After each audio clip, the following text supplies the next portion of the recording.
Halo anak-anak, selamat pagi semuanya. Salam sejahtera. Hari ini Miss Tina akan lanjutkan topik kita, yaitu di bab 11, yaitu, iya betul sekali, tingkat organisasi kehidupan. Nah, untuk topik hari ini kita akan bahas topik lanjutannya, yaitu minggu sebelumnya kita sudah membahas tentang apa? Iya, benar sekali, sel paling kecilnya. Jadi sekarang kita akan membahas tentang topik selanjutnya, yaitu tingkatan berikutnya, jaringan sampai organisme, atau biasa dibilang dengan individu. Nah, jadi anak-anak sekalian buka bukunya ya di halaman 249 sampai 257.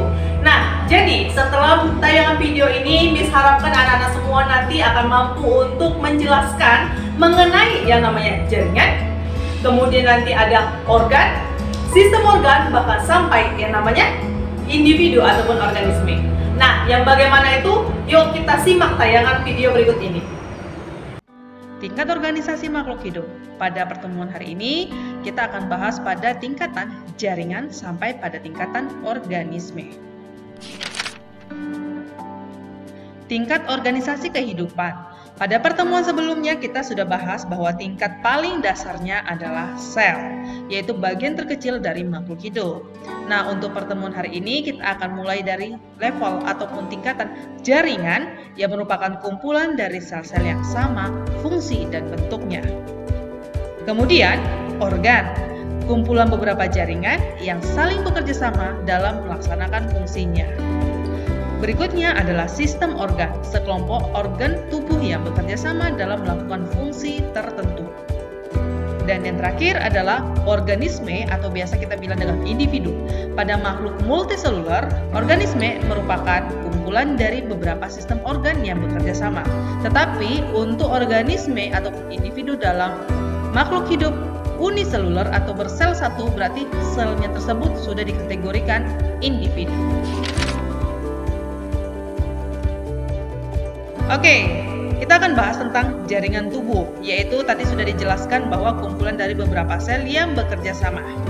Nah, ini nanti akan kita bahas pada tubuhnya hewan dan tubuhnya tumbuhan. Anak-anak bisa buka buku di halaman 249, yaitu yang pertama kita akan bahas tentang tubuhnya hewan, yaitu pertama adanya jaringan otot. Ini ada otot polos, ada otot lurik ataupun otot rangka, dan otot jantung. Untuk perbedaannya nanti akan Miss jelaskan. Jaringan epitel, bentuknya ada pipih. Pipih ini berfungsi sebagai pelindung. Salah satu contohnya adalah permukaan kulit. Kedua, kubus. Kubus ini terdapat pada yang namanya sistem pencernaan kita yang berfungsi sebagai penghasil enzim. Ini adalah bagian dalam dari usus halus kita ataupun di organ lambung kita.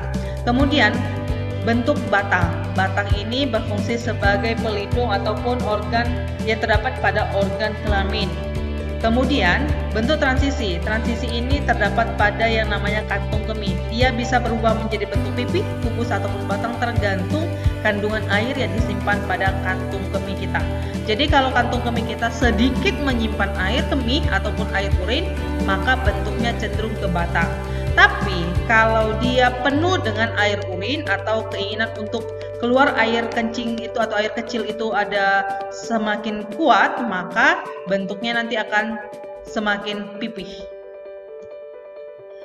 Nah, berikutnya ada jaringan saraf. Ini nanti terdapat akson, badan sel, dan dendrit. Kita akan bahas pada tingkat belajar berikutnya ataupun di kelas 9 nantinya. Lalu ada jaringan penyokong. Nah, ini jaringan penyokong ada bentuk tulang, ada jaringan lemak, ada jaringan darah, dan getah bening. Nah, salah satu contohnya yang bisa gambar di sini adalah untuk darah. Nah, kembali lagi ke otot. Untuk otot tadi ada 3 macam. Ini ya. Perhatikan bentuknya. Ada cabangnya di sini, yang ini tidak ada cabangnya. Sedangkan ini juga tidak ada cabangnya. Oke, yang bagaimana itu untuk jaringan otot? Ini dia. Nah, sekarang kita akan bahas perbedaan dari ketiga jenis otot di tubuh manusia, yaitu otot polos, otot lurik, dan otot jantung. Intinya adalah ingat lagi bentuknya. Untuk otot polos, bentuknya itu tidak beraturan. Artinya gini, ingat aja lah bentuk daun yang kedua ujungnya meruncing, tengahnya membengkak. Otot lurik ini ingat aja bentuknya seperti tangga. otot jantung tanggah yang bercabang-cabang. Jumlah inti otot polos jumlahnya 1 di tengah, otot lurik jumlahnya banyak di tepinya atau pinggiran selnya, otot jantung 1 di bagian tengah selnya. Kemudian untuk respon terhadap rangsangan, otot polos itu lambat, otot lurik atau otot rangka itu cepat, otot jantung itu tergantung gangguannya. Otot polos cara kerjanya adalah tak sadar, artinya tidak di bawah pengaruh otak. Otot lurik kerjanya di bawah pengaruh otak, sedangkan otot jantung tidak dipengaruhi oleh kerja otak. Kemudian kemampuan untuk berkontraksinya pada otot polos itu bertahan lama. Kemudian kalau pada otot lurik dia sebentar dan otot jantung itu sedang, artinya tergantung aktivitasnya. Kalau seandainya kita sedang melakukan aktivitas yang santai, maka otot jantung kita akan bisa berdetak dengan irama lambat. Tapi kalau misalnya kita melakukan aktivitas fisik yang kuat seperti berolahraga, maka otot jantung kita akan berdetak dengan cepat, maka kemampuan kontraksinya pun nanti akan lama, ataupun nanti dia bisa bertahan lama. Warnanya, otot polos itu cenderung putih polos, otot lurik warnanya berlurik-lurik cenderung ke merah, dan otot jantung itu berlurik cenderung ke merah.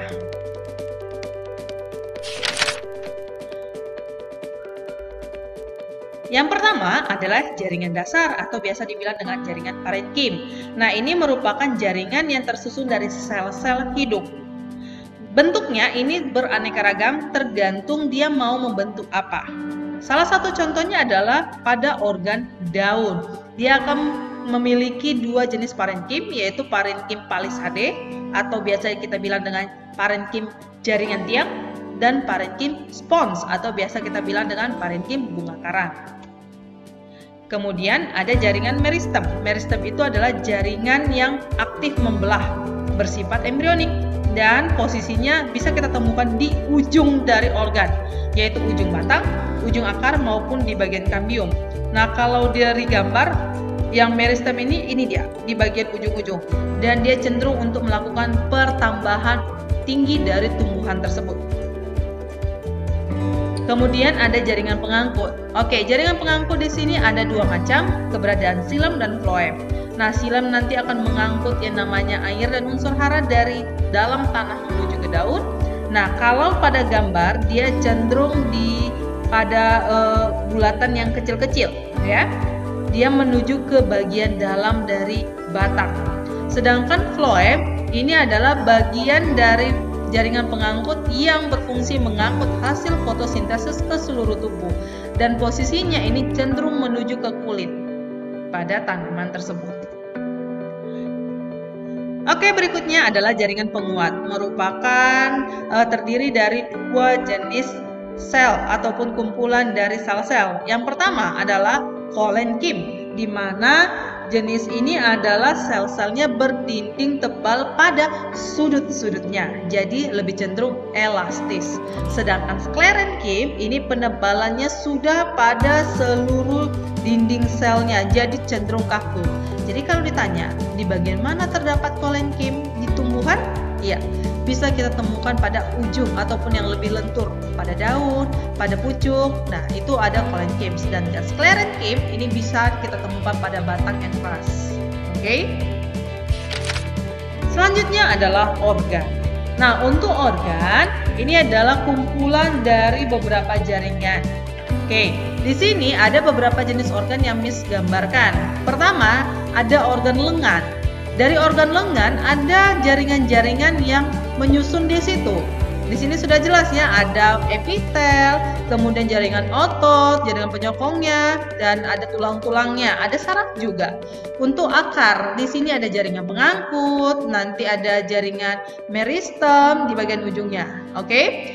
Ini juga organ tangan, sama juga pada manusia. Dan untuk pada tumbuhan di sini, satu tumbuh-tumbuhan ini banyak jenis dari jaringan yang terdapat di situ, tergantung jenis jaringannya dengan fungsinya masing-masing. Oke, yang terakhir adalah tingkatan individu atau organisme.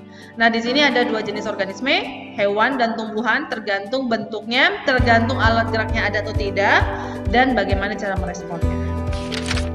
Untuk tingkatan selanjutnya, kita akan bisa cek pada pertemuan berikutnya.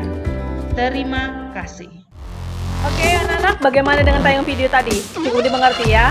Nah, bagi yang belum mengerti, nanti kita akan bahas di aktivitas Zoom kelas nantinya. Nah, untuk 3 orang pemenang kuis hari ini, selamat. Untuk nilainya akan Miss masukkan ke dalam nilai tugas. Dan selamat pagi menjelang siang, selamat beraktivitas, dan salam sehat selalu.